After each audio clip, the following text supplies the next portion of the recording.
이것이 노아의 족본이라. 노아는 의인이요 당대의 완전한 자라.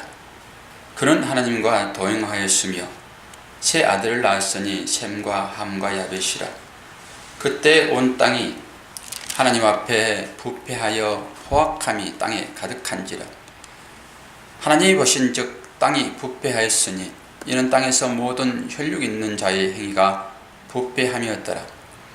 하나님이 노아에게 이르시되 모든 혈육 있는 자의 포악함이 땅에 가득하므로 그 끝날이 내 앞에 이르렀으니 내가 그들을 땅과 함께 멸하리라.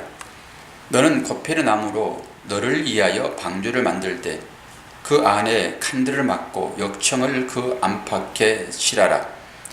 내가 만들 방주는 이러하니 그 길이는 300규빗, 넓이는 50규빗, 높이는 30규빗이라.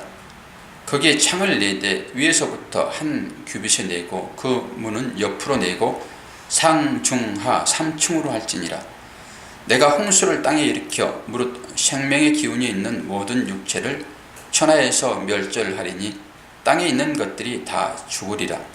그러나 너와는 내가 내 언약을 세우리니 너는 내 아들들과 내 아내와 내 며느리들과 함께 그 방주로 들어가고 혈육 있는 모든 생물을 너는 각기 암수 한 쌍씩 방주로 이끌어들여 너와 함께 생명을 보존하게 하고 새가 그 종류대로 가축이 그 종류대로 땅에 기는 모든 것이 그 종류대로 각기 둘씩 내게로 나오리니 그 생명을 보존하게 하라.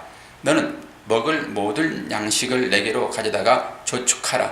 이것이 너와 그들의 먹을 것이 되리라. 노아가 그와 같이 하여 하나님이 자기에게 명하신 대로 다 준행하였더라. 여호와께서 노아에게 이르시되 너와 내 온 집은 방주로 들어가라. 이 세대에서 내가 내 앞에 어려움을 내가 보았음이니라.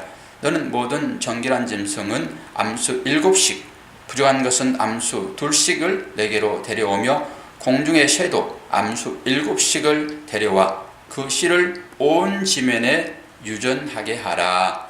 아멘. 우리 박사님 기도하시고 또 찬양을 통해 가지고 기도하셨는데 기도에 응답하시는 하나님이시잖아요. 그 하나님이 여러분 옆에 앉아 계십니다. 물론 여러분 마음 가운데 계신 하나님이시지만 오늘은 특별히 여러분 옆에 앉아 계셔서 여러분 위로하시고 오늘의 말씀의 의미가 조금 여러분들의 그 심중을 헤아려보는 그런 말씀이기 때문에 하나님의 특별한 위로하심과 붙잡아주심이 있어야지만이 여러분 감당할 수 있습니다. 말씀을 잘 들으시기를 바랍니다. 오늘 말씀의 제목은 말씀에 순종한 노아. 이 노아의 방주의 이 사건, 홍수의 이 사건은 상당히 긴 장이잖아요. 노아의 장은 상당히 긴 장입니다. 여러분들이 이 말씀을 좀 잘 들으시고 내가 노아가 되셔서 그리스도 안에 방주 안에 교회 안에 있는 것이 얼마나 여러분 안정감을 주는지를 경험하시기를 바랍니다. 노아는 120년 동안 방주를 만드는 일에 전념하잖아요. 그런데 생각해 볼 일이 하나 있는 것이 제가 그래서 구태여 7장 1절에 3절까지 말씀을 그래서 추가해서 말씀을 같이 이제 읽어보았는데요. 하나님은 계획하시기를 방주를 지으시면서 노아의 식구를 구원하시고 그리고 의로운 그런 짐승만 구원하면 되는데 구태여 정결하지 못한 부정한 짐승까지도 태우신다라고 하는 것이죠. 한번 생각해 보십시오. 하나님은 악한 자를 쓸어버리기 위하여 홍수를 보내잖아요. 사람은 그렇게 하시는데 왜 짐승은 그 부정한 것 하느냐 안 받으시잖아요. 근데 그 부정한 것을 왜 태우실까요? 우리 이런 생각 많이 안 해봤잖아요. 부정한 짐승도 많이 태우다 보게 되면은 칸수를 많이 늘려야 되죠. 배 평수를 늘려야 되잖아요. 그럼에도 불구하고 하나님은 구태여 정결한 짐승과 함께 부정한 짐승까지 태워서 노아로 하여금 방주를 크게 만들고 있습니다. 그런데 성경은 이거에 대하여 말을 하지 않고 있습니다. 근데 우리가 말하지 않고 있는 부분이 너무 중요해요. 우리가 서로 대화하여 상대의 의중을 살피려 하게 되면은 얘기를 다 하지 않더라도 그 사람이 어떤 생각을 가지고 나와 대화하고 있는지를 간파하셔야 됩니다. 그래야지 말하지 않아도 그 마음을 알고 우리가 거기에 대처할 수가 있지요. 대부분 사람들은 직선적으로 얘기하게 되면은 상처를 받게 됩니다. 그래서 돌려서 얘기를 해요. 돌려서 얘기할 때 여러분들이 그 소리를 잘 들으셔야 돼요. 잘 들으셔야 돼요. 근데 하나님도 대부분 다 그런 방법으로 말씀하세요. 왜 그렇습니까? 우리가 약하기 때문에 그래요. 그리고 하나님 말씀은 감춰져 있지요. 그래서 비유로 말씀하시잖아요. 하나님의 자녀들만 알 수 있도록 하시는 것이지요. 우리가 이 말씀을 의문을 품고 한번 들여다봐야 된다라고 하는 것이죠. 하나님은 성경에 기록하실 때 쓸데없는 소리를 한마디도 하지 않으십니다. 그러니까 점 하나도 전부 의미가 담겨 있다라고 하는 것이죠. 그렇다 하게 되면은 왜 이 정결하지 못한 짐승을 태웠는가? 묵상하지 않으면은 이런 말씀들은 우리가 해석하기 참 어렵습니다. 하나님의 말씀은 대부분 다 이중적인 의미가 있어요. 그 가운데 이중적인 의미를 잘 볼 수 있어야 되거든요. 그러면 어떻게 해서 하나님이 부정한 짐승을 태웠는가? 그러면 그 부정한 짐승의 반대가 정결한 짐승이 있잖아요. 정결한 짐승은 어떨 때 필요하지? 이렇게 접근해서 해석을 해보는 것이죠. 노아가 제일 처음에 방주에서 내려가지고 했던 일이 무엇이죠? 제사를 지냅니다. 제사를. 여러분을 보고도 제가 긍정의 눈으로 쳐다볼 수 있도록 여러분 저를 보시고 있어야 돼요. 맨날 이쪽만 보고 그렇지요 이렇게 이제 욕을 하잖아요. 제사를 드리기 위하여 정결한 짐승이 필요하잖아요. 이 부정한 짐승은 그럼 왜 필요한가? 이게 의미가 있지요. 뭘 얘기하겠습니까? 이 정결한 짐승의 신을 통해서 이 부정한 짐승이 살아나는 것입니다. 이게 영적인 의미가 있는 것이죠. 이 의미의 하나이고, 교훈을 주기 위하여 이 부정한 짐승을 태워넣는 거예요. 이걸 사랑해서가 아니라. 이런 의미가 있어요. 또 하나의 의미는 지금 배 옆에 노아는 방주를 지었잖아요. 120년 동안 배를 지었습니다. 그 배는 무엇을 상징한다고 그랬습니까? 그리스도를 상징하고 교회를 상징합니다. 예수를 상징해요. 노아의 배가. 노아의 배에 타고 있는 사람들은 다 살았잖아요. 짐승이며 사람이며. 그건 예수님을 상징적으로 보여주고 있는 거예요. 그리고 그 배는 또 교회를 상징하는 것이죠. 교회를 상징하는 것이죠. 그러면은 그 배 안에 지금 부정한 짐승, 정결한 짐승이 같이 타 있어요. 이걸 얘기하고 싶은 것입니다. 이 교회 안에도 알곡과 가라지가 함께 있다라고 하는 것을 얘기하고 싶은 거예요. 오늘 설교는 좀 심각합니다. 우리는 전부 부름받은 자로서 이 방주 배라고 하는 이 교회 안에 전부 들어가 있잖아요. 근데 그 교회 안에 부정한 짐승과 정결한 짐승이 있듯이 이 교회 안에도 알곡과 가라지가 있다고요. 근데 말씀을 통해 가지고 주님이 어떻게 이 부분을 말씀하시는지 보도록 하겠습니다. 마태복음 13장 36절에서 43절이죠. 이에 예수께서 무리를 떠나사 집에 들어가시니 제자들이 나와 가로되 밭의 가라지의 비유를 우리에게 설명하여 주소서. 대답하여 가라사대 좋은 씨를 뿌리는 이는 인자요 밭은 세상이요 좋은 씨는 천국의 아들들이요 가라지는 악한 자의 아들들이요 가라지를 심는 원수는 마귀요 추수 때는 세상 끝이요 추수꾼은 천사들이니 그런즉 가라지를 거두어 불에 사르는 것 같이 세상 끝에도 그러하리라.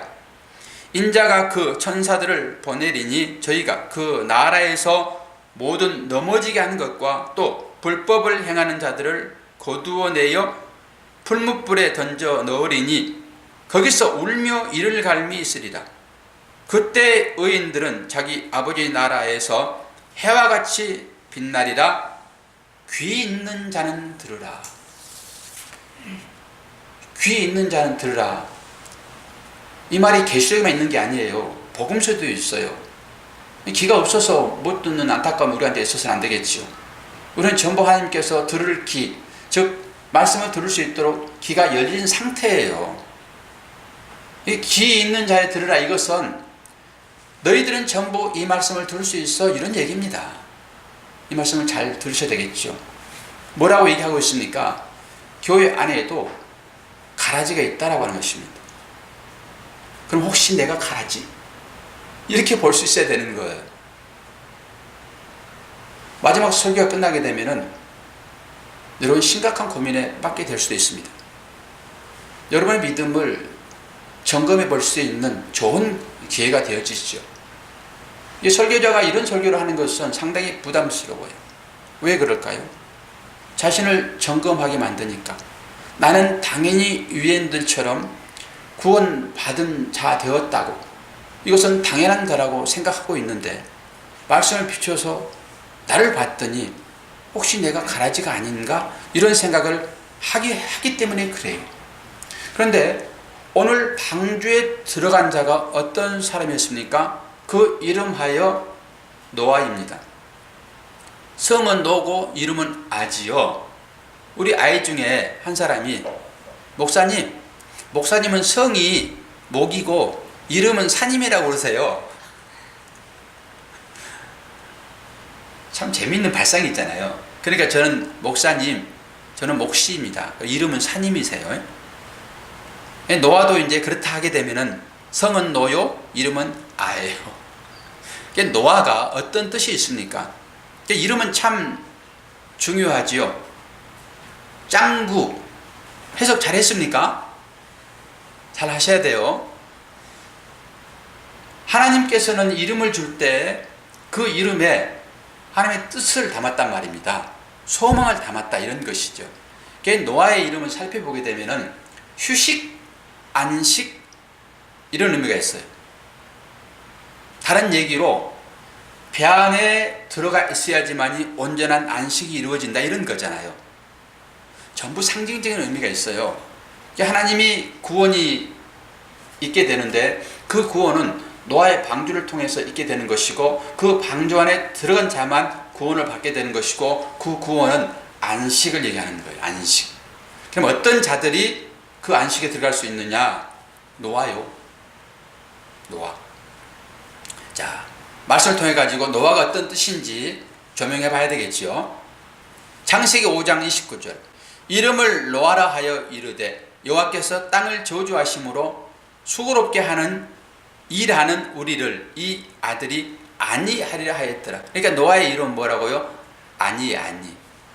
그리고 또 하나 봅니다. 히브리서 11장 7절과 베드로서 2장 5절.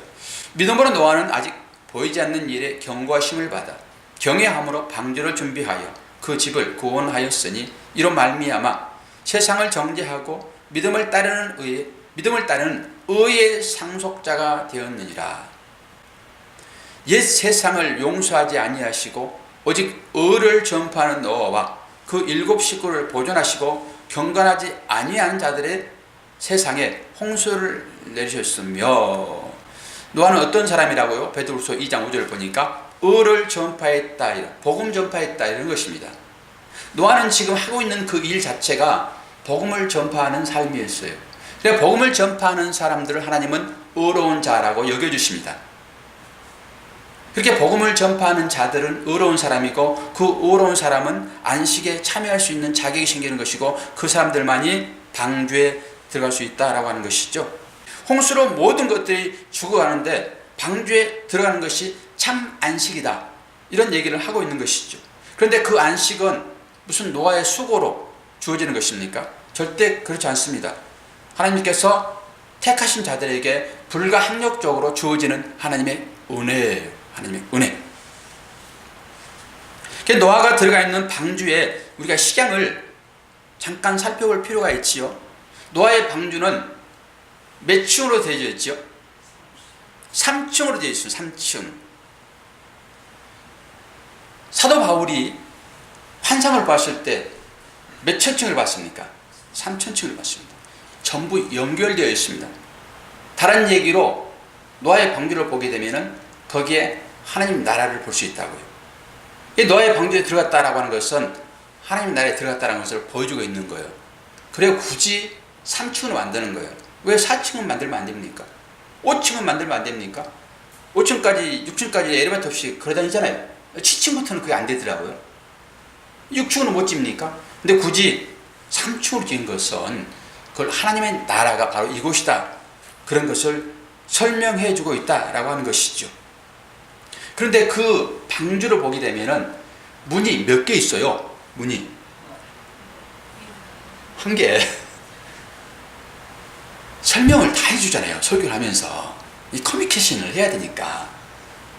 요건 상식이에요. 문 하나 있는 거는. 그런데 문이 중간쯤에 있어요? 밑에 있어요? 위에 있어요? 제일 위에 있어요. 한 규빗 이 정도 되는 거예요. 이 정도에 달려 있는 거라고요. 근데 굳이 문을 한 개나 있단 말입니다. 그리고 그 문은 사람이 닫을 수 없어요.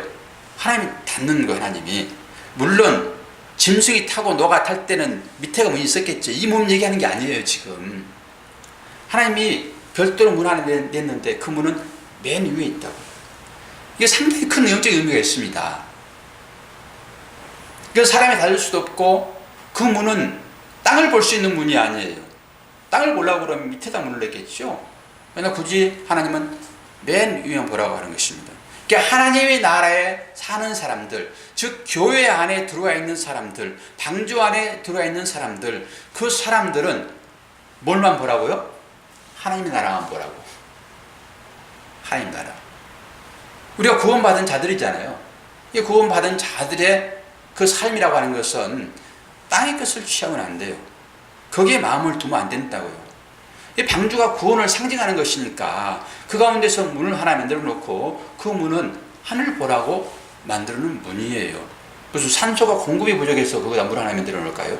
그런 건 아니겠죠. 사람들은 바로 그 의미를 거기에서 보라라고 하는 것이죠. 하나님께서 창세전에 구원하시기로 약속된 자들을 방주에 몰아넣어서 살려내시는데 그건 하나님의 방법으로만 가능해요. 무슨 방법이요? 하나님은 언약을 통해 가지고 그 언약을 준 사람들만 그 방주로 넣거든요. 바로 우리는 그렇게 그 언약 아래 들어있는 사람들이라고요. 여러분이 이 언약을 잡고 있어야 되는 거예요. 이 언약을 붙잡고 있는 사람들만 그 방주에 보내주는 것이니까, 즉 구원을 받게 되는 것이니까. 우리는 이렇게 그 언약에 붙잡혀 있는 자들 되었고 방주에 들어간 자들 되었어요. 이것을 다른 얘기로 신분적, 운명적으로 우리는 구원에 이른 자들 되었다, 이러는 것이에요. 즉 우리는 호적이 하나님 나라에 기록되어 있는 자들이라고요. 근데 거기를 갈 수밖에 없죠. 그러나 이 땅에 사는 우리들은 그 하나님 나라를 향하여 걸어가는 순례자의 삶입니다. 순례자는 정착하면 안 돼요. 정착하더라도 바로 떠날 준비하는 정착해야 되는 것이죠. 다른 얘기로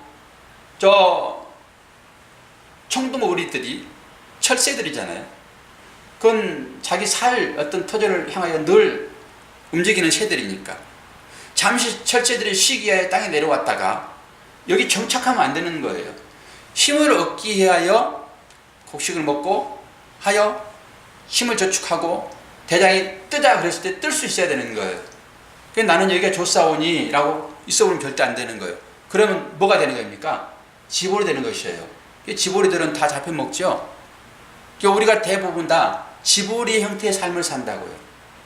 불러도 움직이지도 않아요. 술라미처럼. 아, 나 여기 좋아요.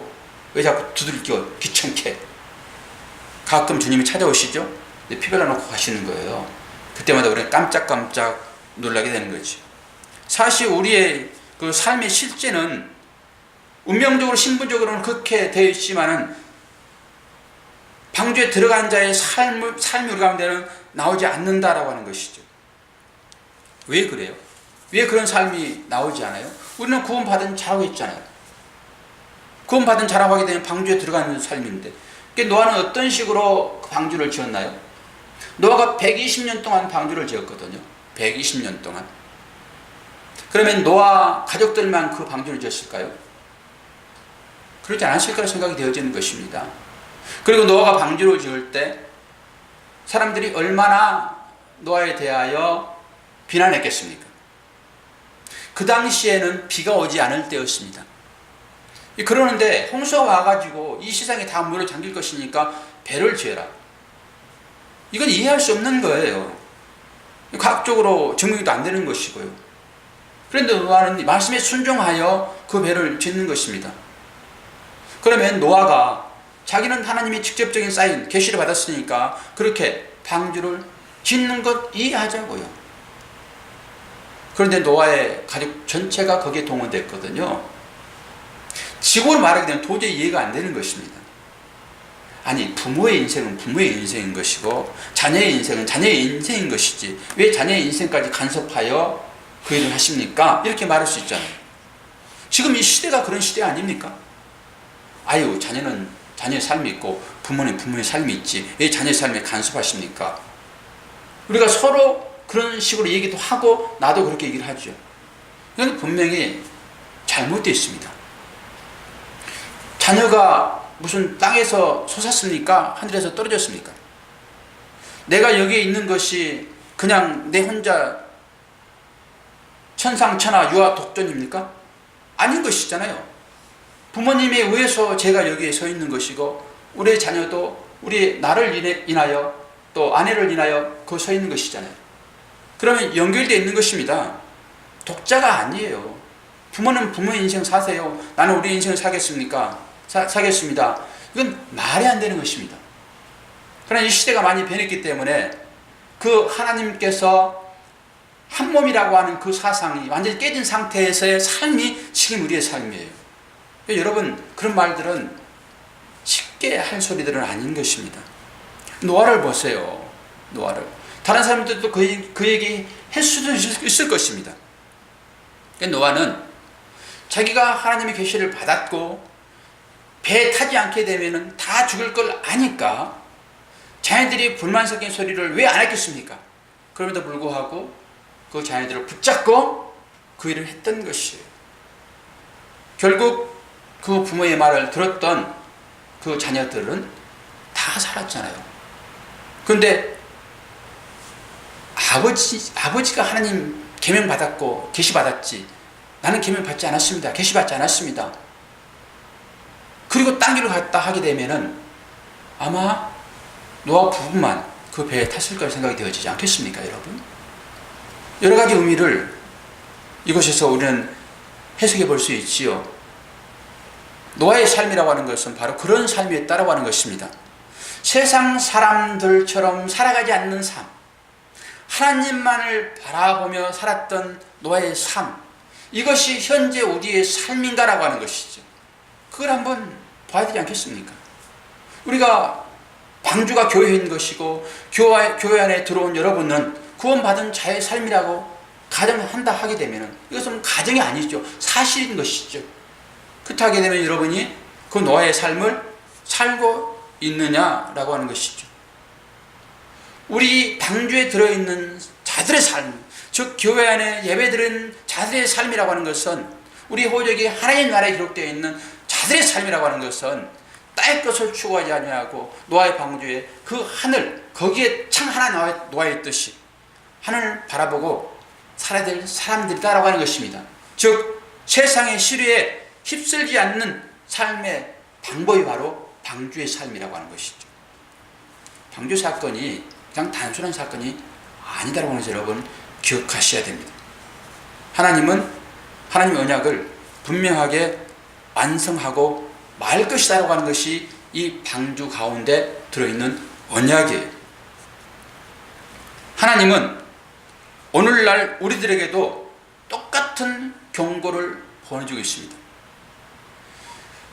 노아가 있었을 때도 노아를 통해 가지고 그 복음을 전했거든요. 그 복음이 어떤 것입니까? 너희들 방주에 들어오지 않게 되면은 다 물로 멸망할 거야 이거잖아요. 노아가 그 복음을 안 전했겠습니까? 그 배에 짓는 그 자체가 복음 전하는 것이라니까요. 그러니까 우리는 복음을 전한다 하게 되면은 늘 이 말로만 가지고 얘기하는데 그러지 않습니다. 복음이라고 하는 것은 입으로 삶으로 전해야 되는 거예요. 노아가 그 얘기 했겠죠. 나팔 불었겠죠. 당연히 하나님께서 이렇게 말씀하신다. 너희들 내가 배를 지을 건데 이 배에 동승하지 않으면 다 멸망할 거야. 그 당시에는 비가 오지 않는 때라니까요.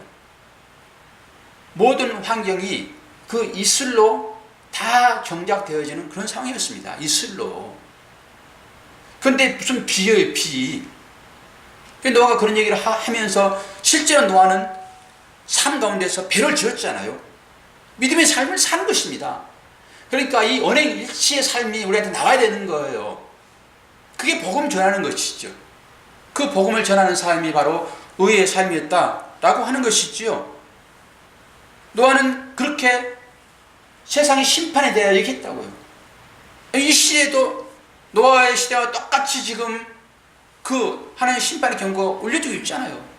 여러분들 계속 말씀을 듣고 있고 어떻게 전해지는지 한번 볼까요? 베드로후서 3장 12절 하나님의 날이 임하기를 바라보고 간절히 사모하라. 그날에 하늘이 불이 타서 풀어지고 체질이 뜨거운 불에 녹아지려니와. 오늘 이 말씀 한 절 띄었지만은 예수님께서도 그 일성이 뭐였습니까? 회개하라 하나님 나라가 가까웠느니라 이것입니다. 너희들 회개하지 않으면 다 죽어. 바른 신앙 고백을 해야 돼. 자기 부인의 삶을 살아야 돼. 이 얘기인 것이잖아요. 거짓된 삶이 아니라 참 진리의 삶을 살아야 돼. 그렇지 않으면 다 죽어. 세상 시류에 휩쓸려가는 그 삶을 살면 다 죽어. 하늘만 쳐다보고 살아야 돼. 이게 오늘 전해지는 설교이잖아요. 이게 어떤 것입니까? 노아가 전했던 그 복음인 것이죠. 지금 이 시대에도 똑같이 복음이 증거되어지고 있어요. 하나님의 경고의 나팔이 불어지고 있다고요. 그런데 이 시대의 사람들이 그 경고의 메시지에 어떻게 반응하는지 여러분 보셔야 되지 않겠습니까? 한번 보십시다. 베드로서 3장 3절에서 5절 먼저 이것을 알지니 말세에 기록하는 자들이 와서 자기의 정욕을 쫓아 행하며 기롱하여 가로되 주의 강림하신다는 약속이 어디 있느냐.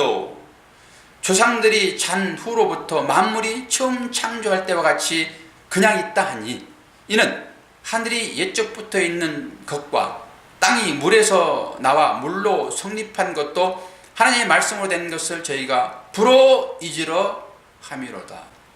말씀은 듣기는 들어도 일부러 그 말씀을 잊어버리겠다 이런 것이잖아요. 지금 여러분들에게 설교가 전해지는 것은 여러분들에게 심판이 예고된 설교인 것이거든요. 이게 설교가 이런 각도로 나가면 안 돼요. 어떤 것입니까? 청동오리는 철새는 잠시 쉬었다가 날아가야 되는데 그 청동오리에게 너희들은 지보리야. 이렇게 설교하면 안 됩니다. 너희들 날개를 구태여 움직일 필요 없어. 그냥 주인이 준 모이 잘 먹고 있게 되면은 여기가 편해. 굳이 뭘 바람 많이 부는 하늘 날려고 그래. 이것도 좋은데. 이런 설교를 들으면 안 됩니다. 이 바른 설교는 어떤 것입니까? 여러분 철새들이라니까요. 하나님 나라를 향하여 지금 헐헐 날아가는 철새들이라고요. 잠시 쉼이 필요할 때 이 땅에 내려오게 되면은 땅에 있는 사람이 선지자인 것이죠. 미리 와 있는 사람들. 그 사람들이 잠깐 앉은 사람들을 향하여서 그 철새들을 향하여서 얘들은 지골이 아니야. 얘들은 철새야. 잠시 있다 분명히 날아야 돼. 이거 계속 얘기해 줘야 되는 거예요. 이것이 참된 설교이지요. 여러분 이 땅 가운데서 빌딩 짓고 여러분 이 땅 가운데서 잘 먹고 잘 살고 여러분 부귀영화 누리면서 잘 사십시오. 이것이 하나님께 주신 축복입니다. 이것을 누리지 못하게 되면 여러분 믿음이 없는 자입니다. 저주지요. 저주지 저주. 자꾸 여러분들 독려하여 여기에 발붙이 못하도록 정착하지 못하도록 잠시 먹는 것은 가능해요. 날아야 되기 때문에. 그러니까 이것이 평생 여기에 추구할 것으로 삶을 사는 것이다 얘기하면 절대 안 되는 거예요. 그렇게 하는 그 철새들을 보게 되면은 바늘 가지고 가가지고 찔러야 돼. 피니로 찔러야 돼. 그 정착 못하게.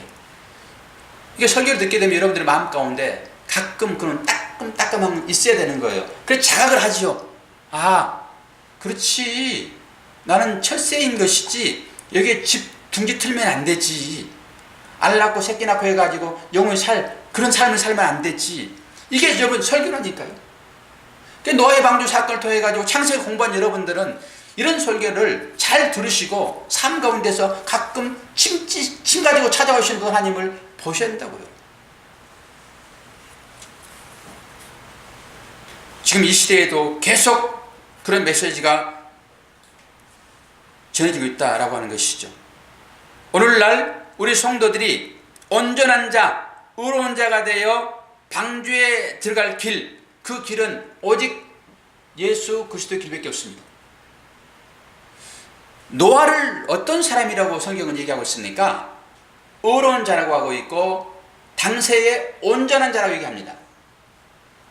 그게 의로운 자이며 당세의 온전한 자만이 노아의 방주에 들어가는 거예요. 그렇게 인정된 자만. 그게 어떤 것입니까? 예수 그리스도를 주로 시인하는 자 얘기하는 거예요. 예수 그리스도를 구주로 시인하는 자만 구원받는다. 이걸 지금 얘기를 하고 있는 것이죠. 그런데 예배당에 앉아있는 모든 사람들은 대부분 다 이렇게 말하죠. 나 예수 믿어요. 여기 한 분이라도 예수 믿습니까? 그러는데 한번 생각해 볼게요. 이런 분 계세요? 전부 다 예수 믿습니다라고 얘기하시지? 권성대님 예수 믿지요? 아멘 그러잖아요. 예. 아니 좀 생각해보고 내일 대답하면 안 돼요? 이렇게 말할 수 없잖아요. 여기 와 있는 계신 분들은. 그러니까 여기 와 계시는 분들 전부 다 방주에 들어갔다 생각하면 되는 것이고 다 구원받았다 생각해야 되는 것이죠. 자, 그렇다 하게 되면은 예수 믿는다 이것은 뭐예요? 세계관과 가치관과 행동 양식이 이제는 세상 사람들과 달라야 된다, 구별돼야 된다라고 하는 전제를 하고 예수 믿는다 이 얘기를 하는 것입니다. 세상 사람들과 똑같이 살아가면 안 되는 거예요. 분명하게 구별된 삶을 살아야죠. 왜 그래요? 나는 예수를 믿기 때문에. 그렇다 하게 되면은 확인을 해야 돼요. 과연 나는 예수를 믿는다고 하는 이 고백이 어떤 지적인 동의인가? 지적으로 내가 아는 것으로 동의하고 있는 것인가? 정말로 예수님과 하나가 된 그런 믿음인가? 이거는 하나를 얘기하는 거거든요. 그러니까 체험신앙이 참 중요합니다. 체험신앙이 다 올바른 신앙이다 그렇게 말할 수는 없어요. 그러나 예수가 어떤 것인지 내가 그냥 이게 그냥 관념적으로 아는 이걸로는 믿음이라 할 수 없다니까. 이건 지적 동의라고 하는 거예요. 실제적인 예수가 딱 느껴지는 느낌들 있잖아요. 그 느낌. 거기에 있는가? 이런 체험이 있는가? 그리고 내가 힘들고 어려울 때 정말로 내 손을 붙잡아준 그 따뜻한 예수를 느꼈는 거예요. 그리고 내가 죄인이었는데 정말 이대로 있으면 도저히 구원받을 수 없는 자인 것을 내가 아는데 어떻게 내가 지금 여기 이렇게 와 있어? 이건 은혜가 아니면 도저히 있을 수 없는 일이야. 이런 고백이 나한테 있는가라고 하는 것이죠. 이런 고백이 없다 하게 되면은 우리는 귀신들이 갖는 믿음을 가질 수 있습니다. 귀신은 구원받지 못합니다. 보세요. 야고보서 2장 19절. 내가 하나님은 한 분이신 줄을 믿느냐? 잘 아는도다. 귀신들도 믿고 떠느니라. 우리가 믿는다고 고백하잖아요. 그런데 그 고백이 그냥 지적인 동의에 그친다 하게 되면은 이거는 귀신들이 믿는 믿음하고 똑같다라고 하는 것입니다. 귀신이 구원 받겠습니까? 그러니까 그런 믿음의 고백을 가지고서는 구원 얻을 수 없다. 심각해지죠? 갑자기 얼굴이 굳어지죠? 그래서 제가 초반에 그렇게 얘기했던 거예요. 자신을 점검해 보시라 이런 얘기죠. 그러면은 나는 그럼 왜 여기 앉아 있는데, 나는 믿으니까 분명히 여기 앉아 있는 것이고 하나님께서 부르셔서 내가 여기 앉아 있는 것인데, 그러면은 이게 뭐야? 그러면 귀신의 믿음과 이 의롭고 당세의 온전한 자인 그 차이가 뭐야? 이걸 보셔야 되잖아요. 여러분 스스로 이제 점검해 볼 수 있는 점검표가 될 것입니다. 이 말씀들이. 귀신들에게 하나님의 영광이 나올 수 있을까요? 나올 수 없지요. 하나님의 영광은 하나님이 당신 아들을 통해 가지고 우리들에게 의로 입혀준 그 옷을 입는 자만이 영광이 나와요. 그러니까 그 옷을 입게 되면 자동적으로 영광이 드러났다고 말씀드렸잖아요. 그러니까 우리는 그 신부의 옷이 입혀진 자들이고, 그러면 영광이 이제 드러나야 되잖아요. 그럼 어떻게 이걸 확인하냐고요? 가짜와 진짜를 어떻게 확인하냐고요? 여러분이 하나님이라고 하게 되면은 진짜와 가짜를 이제 확인해야지만이 그 문 앞에서 통과를 시켜야 되는데, 어떤 식으로 확인해 보겠습니까? 진짜와 가짜를. 어떤 식으로 진짜와 가짜를 확인해 보겠습니까? 귀신의 믿음인지, 지적 동의자인지, 아니면 정말 신부의 옷을 입고 있는 자인지, 어떻게 확인해 보겠습니까? 우리의 삶 가운데서. 제가 이런 부분 고민하지 않았겠습니까? 어떤 식으로 해야지만이 이 성도들의 참 믿음이 드러날까?